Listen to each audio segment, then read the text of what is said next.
សួស្តីថ្ងៃនេះជួបជាមួយនឹងខ្ញុំបាទហើយតាមរយៈបទកាត់ចិត្តបែបណាហើយបទនេះដែរជាការសំណូមពររបស់នារីម្នាក់ដែលគាត់លួចស្រឡាញ់គេម្នាក់ឯង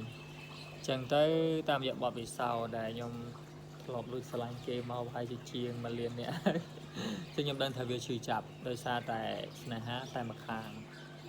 អូខេអញ្ចឹងខ្ញុំសូមជូនបទនេះជាពិសេសសម្រាប់គាត់ហើយនឹង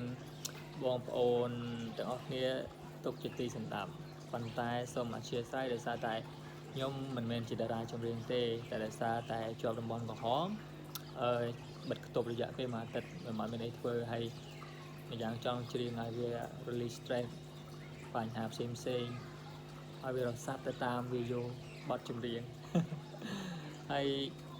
អូខេសូមចាប់មន់ចាប់ទីចងគោទុកណាប្រយ័ត្នវារត់បាត់ហើយសម្រាប់កាត់ចិត្តបែបណាអត់អីប្រវត្តិដោះលែងឲ្យគេទៅព្រោះគេអត់ស្រឡាញ់យើងផងបើសិនជាយើងព្យាយាមហាមគាត់អត់បានទេ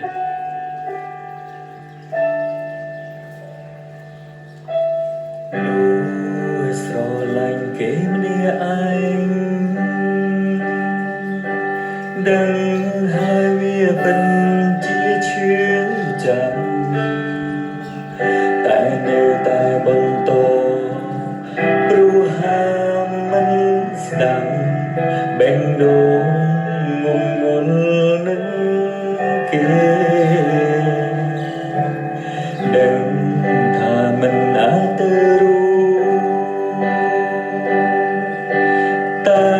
នៅតែលួចស្រឡាញ់គេព្យាយាមជុំខ្វល់ជុំកិនធ្វើមិនបានទេស្នេហ៍គេទាំងគ្មានសង្ឃឹម